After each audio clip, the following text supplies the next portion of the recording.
Sukhwinder from Department of Economics. Hello students, I'm Sukhwinder from Department of Economics. ਅੱਜ ਅਸੀਂ ਕਰਾਂਗੇ topic unbalanced growth as a strategy of economic development. Means economic development ਕਰਨ ਦੇ ਲਈ ਅਸੀਂ ਬਹੁਤ ਸਾਰੇ ਮੈਥਡਸ ਜਿਹੜੇ ਤਰੀਕੇ ਗੌਰਮੈਂਟਸ ਅਡੋਪਟ ਕਰਦੀਆਂ ਇਕੋਨਮੀਜ਼ ਨੂੰ ਅੱਗੇ ਲੈ ਕੇ ਜਾਣ ਦੇ ਲਈ। ਉਹਦੇ ਵਿੱਚ ਇੱਕ ਜਿਹੜਾ ਸਟ੍ਰੈਟਜੀ ਆ ਉਹ ਅਨਬੈਲੈਂਸਡ ਗਰੋਥ ਦੀ। ਅਨਬੈਲੈਂਸ ਮਤਲਬ ਅਸੰਤੁਲਨ ਗਰੋਥ, ਅਸੰਤੁਲਿਤ ਵਿਕਾਸ ਜਿਹੜਾ ਇਹਦੇ ਥਰੂ ਵੀ ਇੱਦਾਂ ਵੀ ਕਰਕੇ ਕਹਿੰਦੇ, ਮਤਲਬ ਅਸੀਂ ਇਕੁਲੀਬੀਰੀਅਮ ਦੇ ਵਿੱਚ ਰੱਖ ਕੇ ਨਹੀਂ, ਬੈਲੈਂਸ ਦੇ ਵਿੱਚ ਰੱਖ ਕੇ ਨਹੀਂ, ਇਕੋਨਮੀ ਨੂੰ ਅਨਬੈਲੈਂਸ ਕਰਕੇ ਵੀ ਗਰੋਥ ਜਿਹੜੀ ਉਹਦੀ ਕਰ ਸਕਦੇ ਹਾਂ। ਇੱਦਾਂ ਦੀ ਸਟ੍ਰੈਟਜੀ ਵੀ ਅਡੋਪਟ ਕੀਤੀ ਜਾ ਸਕਦੀ ਹੈ। ਸਭ ਤੋਂ ਪਹਿਲਾਂ ਤਾਂ ਅਸੀਂ ਕਰਾਂਗੇ ਇਹਦਾ ਮੀਨਿੰਗ। ਪ੍ਰੋਫੈਸਰ ਹਰਸ਼ਮੈਨ, ਰੋਸਟੋ, ਫਲੈਮਿੰਗ ਅਤੇ ਸਿੰਗਰ, ਇਕੋਨਮਿਸਟ ਆ। ਹਰਸ਼ਮੈਨ, ਰੋਸਟੋ, ਫਲੈਮਿੰਗ ਅਤੇ ਸਿੰਗਰ, ਇਹਨਾਂ ਨੇ ਇਸ ਥਿਊਰੀ ਨੂੰ ਦਿੱਤਾ ਹੈ। ਔਰ ਇਹਦੇ ਅਕੋਰਡਿੰਗ ਕੀ ਹੈ ਕਿ ਅੰਡਰ ਡਿਵੈਲਪ ਇਕੋਨਮੀਜ਼ ਖਾਸ ਕਰਕੇ ਜਿਹਦੇ ਵਿੱਚ ਇਨਵੈਸਟਮੈਂਟ ਦੀ ਕਮੀ ਹੁੰਦੀ ਹੈ, ਸੇਵਿੰਗ ਦੀ ਕਮੀ ਹੁੰਦੀ ਹੈ, ਇਨਕਮ ਦੀ ਕਮੀ ਹੁੰਦੀ ਹੈ। ਇਹਨਾਂ ਇਕੋਨਮੀਜ਼ ਦੇ ਵਿੱਚ ਇਕਨੋਮਿਕ ਗਰੋਥ ਨੂੰ ਪ੍ਰਮੋਟ ਕਰਨ ਦੇ ਲਈ, ਅੱਗੇ ਲੈ ਕੇ ਜਾਣ ਦੇ ਲਈ ਸਾਨੂੰ ਅਨਬੈਲੈਂਸਡ ਗਰੋਥ ਆ ਜਿਹੜੀ ਉਹ ਕਰਨੀ ਚਾਹੀਦੀ ਹੈ, ਉਹ ਸਟ੍ਰੈਟਜੀ ਅਡੋਪਟ ਕਰਨੀ ਚਾਹੀਦੀ ਹੈ। ਅਨਬੈਲੈਂਸਡ ਗਰੋਥ ਕੀ ਹੈ ਕਿ ਸਾਰੀ ਜਗ੍ਹਾ ਇੱਕੋ ਵੇਲੇ ਇਨਵੈਸਟਮੈਂਟ ਨਹੀਂ ਕਰਨੀ ਚਾਹੀਦੀ, ਕਿਉਂਕਿ ਸ਼ੁਰੂ ਦੇ ਵਿੱਚ ਤੁਸੀਂ ਥੋੜ੍ਹੀਆਂ ਜਿਹੀਆਂ ਵੱਡੇ ਬੇਸਿਕ ਇੰਡਸਟਰੀਜ਼ ਉੱਤੇ ਖਰਚ ਕਰ ਦਿਓ ਅਤੇ ਉਸ ਤੋਂ ਬਾਅਦ ਫਿਰ ਬਾਅਦ ਵਿੱਚ ਸ਼ੁਰੂ ਦੇ ਵਿੱਚ ਅਨਬੈਲੈਂਸ ਰੱਖ ਕੇ ਤੁਸੀਂ ਡਿਵੈਲਪਮੈਂਟ ਕਰਨੀ ਸ਼ੁਰੂ ਕਰ ਲਓ। ਉਸ ਤੋਂ ਬਾਅਦ ਫਿਰ ਆਪਣੇ ਆਪ ਉਹ ਜਿਹੜੀ ਬੈਲੈਂਸਡ ਗਰੋਥ ਆ ਹੋ ਜਾਏਗੀ। ਇਹਨਾਂ ਇਕੋਨਮਿਸਟ ਦਾ ਮੰਨਣਾ ਸੀ। ਪ੍ਰੋਫੈਸਰ ਹਰਸ਼ਮੈਨ ਨੇ ਤਾਂ ਕਿਹਾ ਸੀਗਾ ਜੇਕਰ ਤੁਸੀਂ ਇਕੋਨਮੀ ਨੂੰ ਉਹਦੀ ਡਿਵੈਲਪਮੈਂਟ ਕਰਨੀ ਚਾਹੁੰਦੇ ਆ ਤਾਂ ਤੁਹਾਡੀ ਜਿਹੜੀ ਨੀਤੀ, ਜਿਹੜੀ ਡਿਵੈਲਪਮੈਂਟ ਦੀ ਸਟ੍ਰੈਟਜੀ ਆ ਉਹ ਇਸ ਤਰ੍ਹਾਂ ਦੀ ਹੋਣੀ ਚਾਹੀਦੀ ਆ ਕਿ ਉਹ ਅਨਬੈਲੈਂਸਡ ਹੋਵੇ ਸ਼ੁਰੂ ਦੇ ਵਿੱਚ। ਤਾਂ ਪ੍ਰੋਫੈਸਰ ਹਰਸ਼ਮੈਨ ਨੇ ਵੀ ਕਿਹਾ ਕਿ ਵਿਕਾਸ ਨਿਸ਼ਚਿਤ ਰੂਪ ਵਿੱਚ ਇਸੇ ਪ੍ਰਕਾਰ ਦਾ ਹੁੰਦਾ ਆ ਕਿ ਅਰਥ ਵਿਵਸਥਾ ਦੇ ਜਿਹੜੇ ਪ੍ਰਾਇਮਰੀ ਸੈਕਟਰਸ ਆ, ਜਿਹੜੇ ਲੀਡਿੰਗ ਸੈਕਟਰਸ ਆ, ਉਹਨਾਂ ਤੋਂ ਵਿਕਾਸ ਸ਼ੁਰੂ ਕਰੋ। ਫਿਰ ਇੱਕ ਇੰਡਸਟਰੀ 'ਚ ਸ਼ੁਰੂ ਕਰੋ, ਫਿਰ ਇੱਕ ਇੰਡਸਟਰੀ ਤੋਂ ਦੂਸਰੀ ਇੰਡਸਟਰੀ 'ਚ ਜਾਏਗਾ, ਇੱਕ ਫਰਮ 'ਚੋਂ ਦੂਸਰੀ ਫਰਮ 'ਚ ਜਾਏਗਾ, ਫਿਰ ਇਸ ਤਰ੍ਹਾਂ ਡਿਵੈਲਪਮੈਂਟ ਹੋ ਜਾਏਗੀ। ਮਤਲਬ ਦੋਨਾਂ ਇੰਡਸਟਰੀਜ਼ ਦੇ ਵਿੱਚ ਸਾਰੇ ਸੈਕਟਰਸ ਦੇ ਵਿੱਚ ਤੁਸੀਂ ਇਕੱਠੀ ਡਿਵੈਲਪਮੈਂਟ ਕਰੋਗੇ ਤਾਂ ਇਹ ਸਟ੍ਰੈਟਜੀ ਬਹੁਤੀ ਵਧੀਆ ਨਹੀਂ ਹੋਏਗੀ। ਉਹਨਾਂ ਦਾ ਮੰਨਣਾ ਸੀ ਕਿ ਅਨਬੈਲੈਂਸ ਵਾਲੀ ਸਟ੍ਰੈਟਜੀ ਹੈ ਜਿਹੜੀ ਉਹ ਜ਼ਿਆਦਾ ਵਧੀਆ ਹੋਏਗੀ।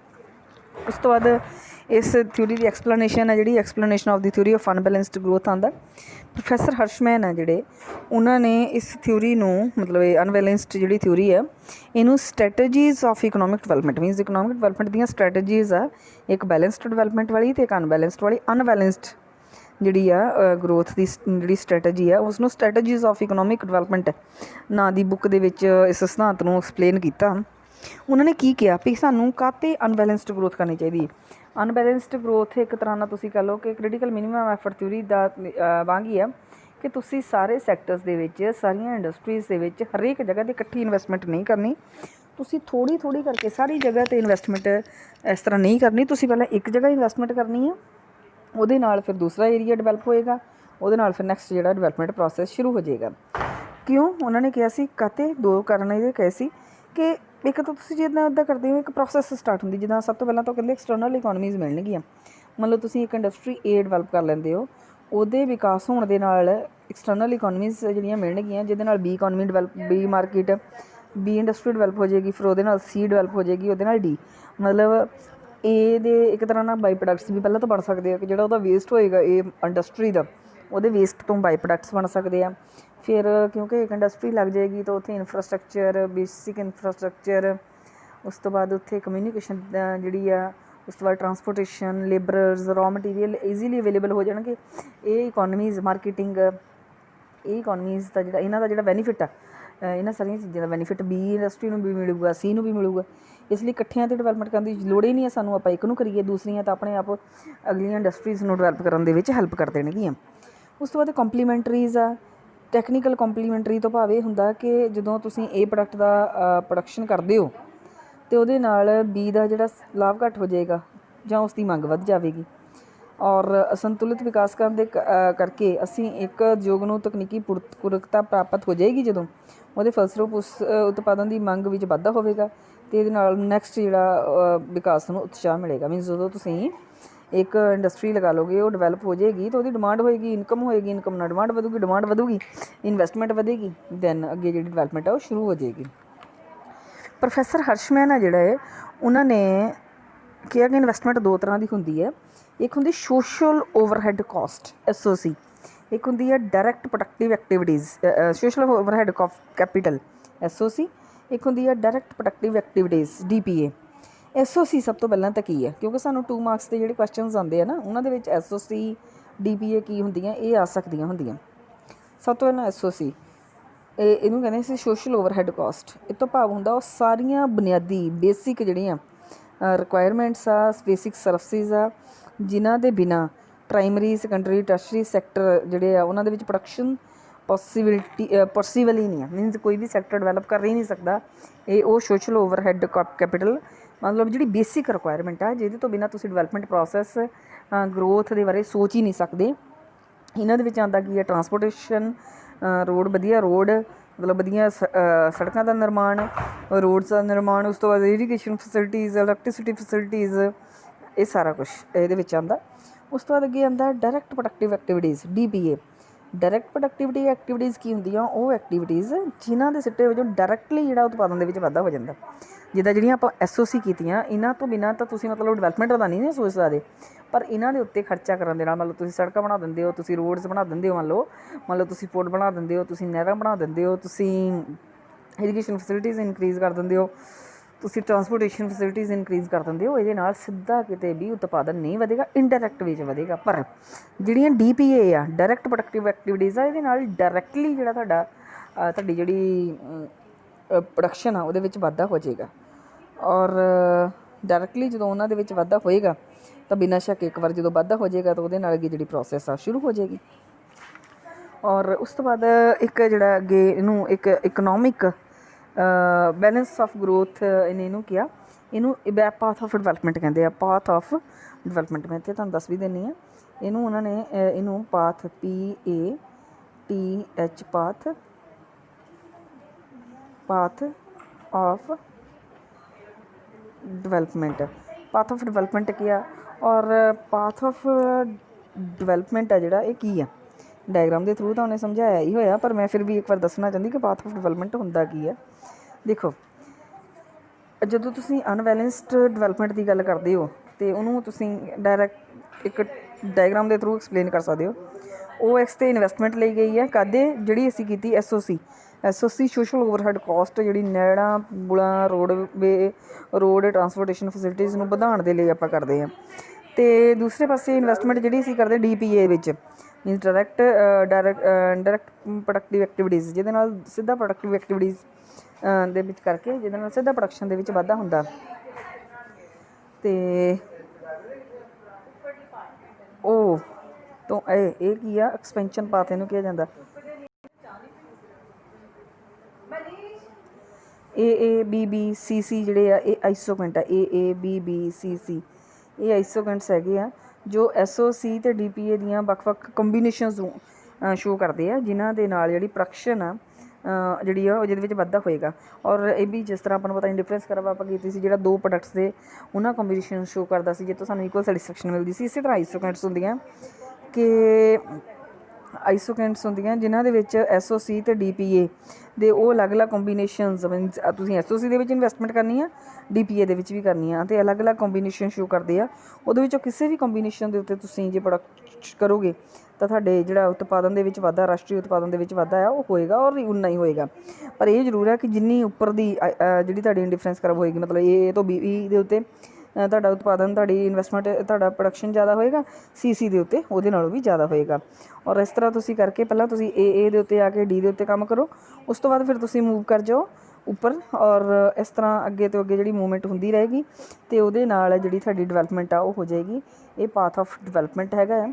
ਔਰ ਉਸ ਤੋਂ ਬਾਅਦ ਇਹਦੇ ਵਿੱਚ ਫਾਰਵਰਡ ਅਤੇ ਬੈਕਵਰਡ ਲਿੰਕੇਜਸ ਦੀ ਗੱਲ ਕੀਤੀ ਜਾਂਦੀ ਹੈ ਕਿ ਜਦੋਂ ਤੁਸੀਂ ਪ੍ਰੋਫੈਸਰ ਹਰਸ਼ਮੈਨ ਨੇ ਕਿਹਾ ਸੀਗਾ ਕਿ ਅਰਥ ਵਿਵਸਥਾ ਇਕੋਨਮੀ ਦੇ ਵਿੱਚ ਅਸੰਤੁਲਨ ਬਣਾਏ ਰੱਖਣਾ ਆਰਥਿਕ ਵਿਕਾਸ ਲਈ ਬਹੁਤ ਜ਼ਰੂਰੀ ਹੈ। ਪ੍ਰੋਫੈਸਰ ਹਰਸ਼ਮੈਨ ਨੇ ਕਿਹਾ ਸੀਗਾ ਅਨਬੈਲੈਂਸ ਹੋਣਾ ਇਕੋਨੋਮਿਕ ਡਿਵੈਲਪਮੈਂਟ ਲਈ ਬਹੁਤ ਜ਼ਰੂਰੀ ਹੈ। ਕਿਉਂਕਿ ਇਕੋਨਮੀ ਦੇ ਵਿੱਚ 2 ਤਰ੍ਹਾਂ ਦੇ ਲਿੰਕੇਜਸ ਪਾਏ ਜਾਂਦੇ ਆ, ਇੱਕ ਫਾਰਵਰਡ ਲਿੰਕੇਜਸ ਹੁੰਦੇ ਆ ਅਤੇ ਇੱਕ ਬੈਕਵਰਡ ਲਿੰਕੇਜਸ ਹੁੰਦੇ ਆ। ਸਭ ਤੋਂ ਪਹਿਲਾਂ ਅਸੀਂ ਫਾਰਵਰਡ ਲਿੰਕੇਜਸ ਦੀ ਗੱਲ ਕਰਾਂਗੇ। ਜਦੋਂ ਕਿਸੇ ਉਦਯੋਗ ਵਿੱਚ ਤਿਆਰ ਉਤਪਾਦਨ ਨੂੰ ਦੂਸਰੇ ਉਦਯੋਗਾਂ ਵਿੱਚ ਕੱਚੇ ਮਾਲ ਦੇ ਤੌਰ 'ਤੇ ਪ੍ਰਯੋਗ ਕੀਤਾ ਜਾਂਦਾ, ਇਸ ਨੂੰ ਤਿਆਰ ਮਾਲ ਨਾਲ ਸੰਬੰਧਿਤ ਪ੍ਰਭਾਵ ਜਾਂ ਅਗੇਤਰਾ ਸੰਬੰਧ ਕਹਿੰਦੇ ਆ। ਮੀਨਸ ਜਦੋਂ ਤੁਸੀਂ ਕਿਸੇ ਇੱਕ ਇੰਡਸਟਰੀ ਦਾ ਤਿਆਰ ਫਿਨਿਸ਼ਡ ਪ੍ਰੋਡਕਟ ਦੂਸਰੀ industries as a raw material use ਕਰਦੇ ਹੋ ਤਾਂ ਉਸਨੂੰ ਤੁਸੀਂ ਫਾਰਵਰਡ ਲਿੰਕੇजेस ਕਹਿੰਦੇ ਹੋ। ਔਰ ਜਦੋਂ ਤੁਸੀਂ ਬੈਕਵਰਡ ਲਿੰਕੇਜ ਕੀ ਹੁੰਦਾ, ਜਦੋਂ ਕਿਸੇ ਇੱਕ ਇੰਡਸਟਰੀ ਦਾ ਵਿਕਾਸ ਦੇ ਵਜੋਂ ਉਹਨਾਂ ਉਦਯੋਗਾਂ ਦਾ ਵੀ ਵਿਕਾਸ ਹੋ ਜਾਂਦਾ ਜੋ ਉਸ ਉਦਯੋਗ ਦੇ ਲਈ ਕੱਚੇ ਮਾਲ ਨੂੰ ਤਿਆਰ ਕਰਦੇ ਆ। ਵੈਸੇ ਦੇਖੋ, ਮੈਂ ਫਿਰ ਦੁਬਾਰਾ ਦੱਸਦਾ, ਫਾਰਵਰਡ ਲਿੰਕੇਜ ਦੀ ਮੈਂ ਦੁਬਾਰਾ ਗੱਲ ਕਰਨ ਲੱਗੀ ਹਾਂ ਫਿਰ ਇੱਕ ਵਾਰ। ਜਦੋਂ ਇੱਕ ਇੰਡਸਟਰੀ ਦੇ ਤਿਆਰ ਮਾਲ ਨੂੰ ਦੂਸਰੀ ਇੰਡਸਟਰੀ ਦੇ ਵਿੱਚ as a raw material use ਕੀਤਾ ਤਾਂ ਇਸ ਨੂੰ ਤਿਆਰ ਮਾਲ ਨਾਲ ਸੰਬੰਧਿਤ ਫਾਰਵਰਡ ਲਿੰਕੇਜ ਕਿਹਾ ਜਾਏਗਾ। ਜਿਸ ਤਰ੍ਹਾਂ ਮੰਨ ਲਓ ਵੀ ਮਸ਼ੀਨਾਂ ਬਣਾਉਣ ਵਾਲੇ ਕਾਰਖਾਨਿਆਂ ਦੇ ਖੁੱਲ੍ਹਣ ਦੇ ਕਰਕੇ ਹੋਰ ਯੰਤਰ ਬਣਾਉਣ ਵਾਲੀਆਂ ਅਤੇ ਆਵਾਜਾਈ ਦੇ ਸਾਧਨ ਬਣਾਉਣ ਵਾਲੇ ਕਾਰਖਾਨੇ ਵੀ ਖੋਲ੍ਹੇ ਜਾਣਗੇ ਅਤੇ ਫਾਰਵਰਡ ਲਿੰਕੇजेस ਹੋਣਗੇ। ਅਤੇ ਜਦੋਂ ਕਿਸੇ ਇੰਡਸਟਰੀ ਦੇ ਵਿਕਾਸ ਦੇ ਵਜੋਂ ਉਹਨਾਂ ਇੰਡਸਟਰੀਜ਼ ਦਾ ਵੀ ਵਿਕਾਸ ਹੋ ਜਾਂਦਾ ਜੋ ਉਸ ਨੂੰ ਕੱਚਾ ਮਾਲ ਪ੍ਰੋਵਾਈਡ ਕਰਦੀਆਂ ਤਾਂ ਉਸ ਨੂੰ ਬੈਕਵਰਡ ਲਿੰਕੇਜ ਕਿਹਾ ਜਾਏਗਾ। ਮੀਨਸ ਇੱਕ ਇੰਡਸਟਰੀ ਦੀ ਡਿਵੈਲਪਮੈਂਟ ਹੋਈ, ਉਹਦੇ ਕਰਕੇ ਉਹਦੀਆਂ ਅਗਲੀਆਂ ਇੰਡਸਟਰੀਜ਼ ਦੀ ਡਿਵੈਲਪਮੈਂਟ ਹੋਈ ਤਾਂ ਫਾਰਵਰਡ, ਜੇ ਉਹਦੇ ਕਰਕੇ ਉਹਦੀਆਂ ਪਹਿਲਾਂ ਵਾਲੀਆਂ ਜਿਹੜੀਆਂ ਜਿੱਥੋਂ ਬੇਸਿਕ ਆ ਉਹਨਾਂ ਇੰਡਸਟਰੀਜ਼ ਵੀ ਡਿਵੈਲਪਮੈਂਟ ਹੋ ਗਈ ਤਾਂ ਉਹਨਾਂ ਨੂੰ ਫਾਰਵਰਡ ਲਿੰਕੇजेस ਬੈਕਵਰਡ ਲਿੰਕੇजेस ਕਿਹਾ ਜਾਏਗਾ। ਨੈਕਸਟ ਆਉਂਦਾ ਮੈਰਿਟਸ ਕੀ ਆ ਇਸ ਸਿਧਾਂਤ ਦੇ, ਅਨਬੈਲੈਂਸਡ ਗਰੋਥ ਦੇ ਮੈਰਿਟਸ ਕੀ ਆ। ਸਭ ਤੋਂ ਪਹਿਲਾਂ ਤਾਂ ਰੀਅਲਿਸਟਿਕ ਥਿਊਰੀ ਆ ਕਿ ਬਹੁਤੇ ਜਿਹੜੇ ਦੇਸ਼ ਆ ਉਹਨਾਂ ਨੇ ਇੱਦਾਂ ਹੀ ਡਿਵੈਲਪਮੈਂਟ ਕੀਤੀ ਆ ਔਰ ਇੱਕ ਅਸਲ ਸਿਧਾਂਤ ਆ ਅਤੇ ਸਾਰੇ ਇਸੇ ਤਰ੍ਹਾਂ ਡਿਵੈਲਪਮੈਂਟ ਸਟਾਰਟ ਕਰਦੇ ਆ। ਮੋਰ ਇੰਪੋਰਟੈਂਸ ਟੂ ਬੇਸਿਕ ਇੰਡਸਟਰੀਜ਼, ਫਿਰ ਇਹੀ ਹੈ ਕਿ ਇਹਦੇ ਵਿੱਚ ਤੁਸੀਂ ਜਦੋਂ ਕਹਿੰਦੇ ਹੋ SOC ਕਰੋ, ਸੋਸ਼ਲ ਓਵਰਹੈਡ ਕੈਪੀਟਲ 'ਤੇ ਖਰਚ ਕਰੋ ਅਤੇ ਤੁਸੀਂ ਬੇਸਿਕ ਇੰਡਸਟਰੀ 'ਤੇ ਖਰਚ ਕਰੋ ਤਾਂ ਇਹਦੇ ਨਾਲ ਜਿਹੜਾ ਬੇਸਿਕ ਇਨਫਰਾਸਟਰਕਚਰ ਆ ਅਤੇ ਬੇਸਿਕ ਇੰਡਸਟਰੀਜ਼ ਆ ਉਹਨਾਂ ਜ਼ਿਆਦਾ ਇੰਪੋਰਟੈਂਸ ਮਿਲਦੀ ਹੈ। ਇਕੋਨਮੀਜ਼ ਆਫ ਲਾਰਜ ਸਕੇਲ ਪ੍ਰੋਡਕਸ਼ਨ, ਅਤੇ ਇੱਥੇ ਇਹ ਵੀ ਪਤਾ ਲੱਗਦਾ ਕਿ ਜਦੋਂ ਤੁਸੀਂ ਇੱਕ ਸਾਰੇ ਏਰੀਆਜ਼ ਦੇ ਵਿੱਚ ਥੋੜ੍ਹੀ ਥੋੜ੍ਹੀ ਇਨਵੈਸਟਮੈਂਟ ਨਾ ਕਰਕੇ ਇੱਕ ਏਰੀਏ 'ਚ ਇਨਵੈਸਟਮੈਂਟ ਕਰ ਦਿੰਦੇ ਹੋ, ਉਹਦੇ ਨਾਲ ਤੁਹਾਨੂੰ ਲਾਰਜ ਸਕੇਲ 'ਤੇ ਪ੍ਰੋਡਕਸ਼ਨ ਕਰਨ ਦੇ ਬੈਨੀਫਿਟ ਪ੍ਰਾਪਤ ਹੋਣਗੇ। ਉਸ ਤੋਂ ਬਾਅਦ ਨਿਊ ਇਨਵੈਂਸ਼ਨਸ ਜਿਹੜੀਆਂ ਹੋ ਸਕਦੀਆਂ ਹੁੰਦੀਆਂ ਕਿ ਤੁਸੀਂ ਇੱਕ ਇੰਡਸਟਰੀ ਲਗਾਈ ਹੈ ਅਤੇ ਦੂਸਰੀ ਇੰਡਸਟਰੀ ਲਈ ਨਿਊ ਇਨਵੈਂਸ਼ਨ ਜਿਹੜੀ ਹੋ ਜਾਏਗੀ। ਸੈਲਫ ਰਿਲਾਇੰਸ ਹੋ ਜਾਏਗਾ ਇਹਦੇ ਨਾਲ, ਸ਼ਾਰਟ ਪੀਰੀਅਡ ਦੇ ਵਿੱਚ ਤੁਸੀਂ ਸੈਲਫ ਰਿਲਾਇੰਸ ਆਤਮ ਨਿਰਭਰਤਾ ਦੇ ਟੀਚੇ ਨੂੰ ਪ੍ਰਾਪਤ ਕਰਨ ਦੇ ਵਿੱਚ ਸਹਾਇਤਾ ਕਰਦੀਆਂ ਇਹ। ਇਕਨੋਮਿਕ ਸਰਪਲਸ ਪ੍ਰਾਪਤ ਹੁੰਦਾ ਔਰ ਇਸ ਦਾ ਕਾਰਨ ਇਹ ਹੈ ਕਿ ਇਸ ਪ੍ਰਣਾਲੀ ਦੇ ਵਿੱਚ ਜਿਹੜੀਆਂ ਕੈਪੀਟਲ ਗੁੱਡਸ ਇੰਡਸਟਰੀਜ਼ ਦੀ ਸਥਾਪਨਾ 'ਤੇ ਵਧੇਰੇ ਧਨ ਖਰਚ ਕਰਨਾ ਪੈਂਦਾ, ਜਿਸ ਦੇ ਸਿੱਟੇ ਵਜੋਂ ਕਈ ਸਹਾਇਕ ਉਦਯੋਗਾਂ ਦੀ ਸਥਾਪਨਾ ਵੀ ਹੋ ਜਾਂਦੀ ਹੈ। ਔਰ ਇਹ ਸ਼ਾਰਟ ਟਰਮ ਸਟ੍ਰੈਟਜੀ ਆ, ਇਸ 'ਤੇ ਨੀਤੀ ਦੇ ਲਾਗੂ ਹੋਣ ਦੇ ਨਾਲ ਇਸ ਸਿੱਟੇ ਵਜੋਂ ਸ਼ਾਰਟ ਪੀਰੀਅਡ ਦੇ ਵਿੱਚ ਹੀ ਇੰਪਲਾਈਮੈਂਟ ਆਊਟਪੁੱਟ ਜਿਹੜੇ ਆ ਉਹ ਜਨਰੇਟ ਹੋਣੇ ਸ਼ੁਰੂ ਹੋ ਜਾਣਗੇ। ਉਸ ਤੋਂ ਬਾਅਦ ਇਹਦੇ ਅਨਮੈਰਿਟ ਕ੍ਰਿਟਿਸਿਜ਼ਮ ਕੀ ਹੈ, ਡੀਮੈਰਿਟਸ ਕੀ ਹੈ। ਸਭ ਤੋਂ ਪਹਿਲਾਂ ਹੈਗਾ ਇਨਫਲੇਸ਼ਨ, ਕਿ ਜਦੋਂ ਤੁਸੀਂ ਇੱਕ ਇੰਡਸਟਰੀ ਡਿਵੈਲਪ ਕਰੋਗੇ ਇਨਕਮ ਵਧੂਗੀ, ਇਨਕਮ ਵਧੀ ਅਤੇ ਡਿਮਾਂਡ ਵਧੀ, ਪਰ ਇੱਕ ਹੀ ਇੰਡਸਟਰੀ ਅਜੇ ਡਿਵੈਲਪ ਹੋਈ ਆ, ਡਿਮਾਂਡ ਵੱਧ ਗਈ, ਸਪਲਾਈ ਅਜੇ ਤੱਕ ਨਹੀਂ ਆ ਅਤੇ ਪ੍ਰਾਈਸਿਸ ਦੇ ਵਿੱਚ ਵਾਧਾ ਹੋ ਜਾਏਗਾ, ਇਨਫਲੇਸ਼ਨ ਆ ਜਾਏਗੀ।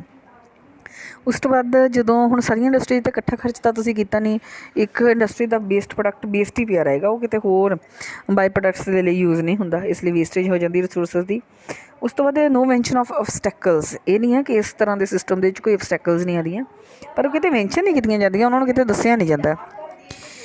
ਇਨਕਰੀਜ਼ ਇਨ ਅਨਸਰਟਨਟੀ, ਇਸ ਦੇ ਸਿੱਟੇ ਵਜੋਂ ਅਨਿਸ਼ਚਿਤਤਾ ਹੈ ਜਿਹੜੀ ਉਹਦੇ ਵਿੱਚ ਵਾਧਾ ਹੁੰਦਾ।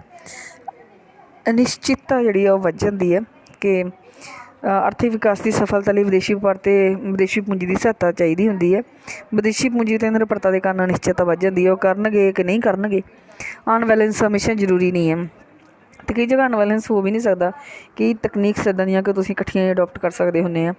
ਉਸ ਤੋਂ ਬਾਅਦ neglect of the degree of imbalance, ਫਿਰ ਇਹ ਨਹੀਂ ਦੱਸਿਆ ਕਿ ਜੇ ਇੰਬੈਲੈਂਸ ਕਰਨਾ ਹੈ ਤਾਂ ਕਿੰਨੇ % ਕਰਨਾ, ਕਿੰਨੇ ਏਰੀਆਜ਼ ਦੇ ਵਿੱਚ ਤੁਸੀਂ ਇੰਬੈਲੈਂਸ ਕਰ ਸਕਦੇ ਹੋ। ਉਸ ਤੋਂ ਬਾਅਦ ਬੇਸਿਕ ਫੈਸਿਲਿਟੀਜ਼ ਆ ਜਿਹੜੀਆਂ, ਜੇ ਉਹਨਾਂ ਦੀ ਕਮੀ ਹੋਈ, ਰॉ ਮਟੀਰੀਅਲ ਦੀ ਕਮੀ ਹੋਈ, ਟੈਕਨੀਕਲ ਨੌਲੇਜ ਦੀ ਕਮੀ ਹੋਈ, ਐਨਰਜੀ ਦੀ ਕਮੀ ਹੋਈ, ਆਵਾਜਾਈ ਦੇ ਸਾਧਨਾਂ ਦੀ ਕਮੀ ਹੋਈ, ਤਾਂ ਇਹ ਜਿਹੜਾ ਸਿਸਟਮ ਆ, ਇਹ ਜਿਹੜਾ ਅਨਬੈਲੈਂਸ ਗਰੋਥ ਦਾ ਕੰਸੈਪਟ ਆ, ਸਟ੍ਰੈਟਜੀ ਆ, ਬਹੁਤ ਵਧੀਆ ਕੰਮ ਨਹੀਂ ਕਰੇਗੀ। ਉਸ ਤੋਂ ਬਾਅਦ ਡਿਸਐਡਵਾਂਟੇਜਸ ਆਫ ਲੋਕਲਾਈਜੇਸ਼ਨ, ਅਨਬੈਲੈਂਸਡ ਗਰੋਥ ਦੇ ਕਰਕੇ ਬਾਹਰੀ ਬੱਚਤਾਂ ਦੇ ਕਾਰਨ ਮੁੱਢਲੇ ਉਦਯੋਗਾਂ ਨੂੰ ਇੱਕ ਹੀ ਸਥਾਨ 'ਤੇ ਵਾਰ-ਵਾਰ, ਮਤਲਬ ਇੱਕ ਇੰਡਸਟਰੀ ਲੱਗੀ ਦੂਸਰੀ ਉਹਦੇ ਦੁਆਲੇ ਨੇੜੇ ਤੇੜੇ ਕਿਤੇ ਲੱਗ ਜਾਏਗੀ, ਕਿਉਂਕਿ SOC ਦੇ ਕਰਕੇ ਸੋਸ਼ਲ ਓਵਰਹੈਡ ਕਾਸਟ ਉੱਥੇ ਹੋਈ ਹੈ, ਸੋਸ਼ਲ ਓਵਰਹੈਡ ਕਾਸਟ ਕੈਪੀਟਲ ਉੱਥੇ ਹੀ ਜਿਹੜੀ ਇਨਵੈਸਟ ਹੋਈ ਉਹਦੇ ਵਿੱਚ ਹੀ ਇਨਵੈਸਟਮੈਂਟ ਕੀਤਾ ਗਿਆ, SOC ਉੱਥੇ ਹੀ ਹੈ, ਇਸ ਲਈ ਸਾਰੀ ਇੰਡਸਟਰੀ ਉੱਥੇ ਡਿਵੈਲਪ ਹੋ ਜਾਏਗੀ, ਜਿਹਦੇ ਨਾਲ ਇੱਕ ਲੋਕਲ ਏਰੀਆ ਤਾਂ ਡਿਵੈਲਪ ਹੋ ਜਾਏਗਾ ਪਰ ਓਵਰਆਲ ਡਿਵੈਲਪਮੈਂਟ ਆ ਜਿਹੜੀ ਉਹ ਨਹੀਂ ਹੋਏਗੀ। ਇਸ ਲਈ ਇਹਦੇ ਵਿੱਚ ਜਿਹੜੀਆਂ ਪ੍ਰੋਬਲਮਸ ਇਹੀ ਆ ਕਿ ਸਭ ਤੋਂ ਪਹਿਲਾਂ ਤਾਂ ਅਨਬੈਲੈਂਸ ਕਿੰਨੇ % ਦਾ ਕੀਤਾ ਜਾਵੇ, ਕਿਸ ਏਰੀਏ ਦੇ ਵਿੱਚ ਕੀਤਾ ਜਾਵੇ, ਕਿੰਨੀ ਮਾਤਰਾ 'ਚ ਕੀਤਾ ਜਾਵੇ, ਅਤੇ ਅਸੰਤੁਲਨ ਦੀ ਰਿਐਲਿਟੀ ਦੇ ਵਿੱਚ ਲਿਮਿਟ ਕੀ ਆ, ਇਹ ਇਸ ਚੀਜ਼ ਨੂੰ ਕਿਤੇ ਵੀ ਐਕਸਪਲੇਨ ਨਹੀਂ ਕੀਤਾ ਗਿਆ। ਇਸ ਦੇ ਨਾਲ ਕੰਸੈਪਟ ਸਾਡਾ ਖਤਮ ਹੁੰਦਾ ਹੈ। ਕੱਲ੍ਹ ਆਪਾਂ ਨੈਕਸਟ ਟੋਪਿਕ ਕਰਾਂਗੇ। Thank you so much.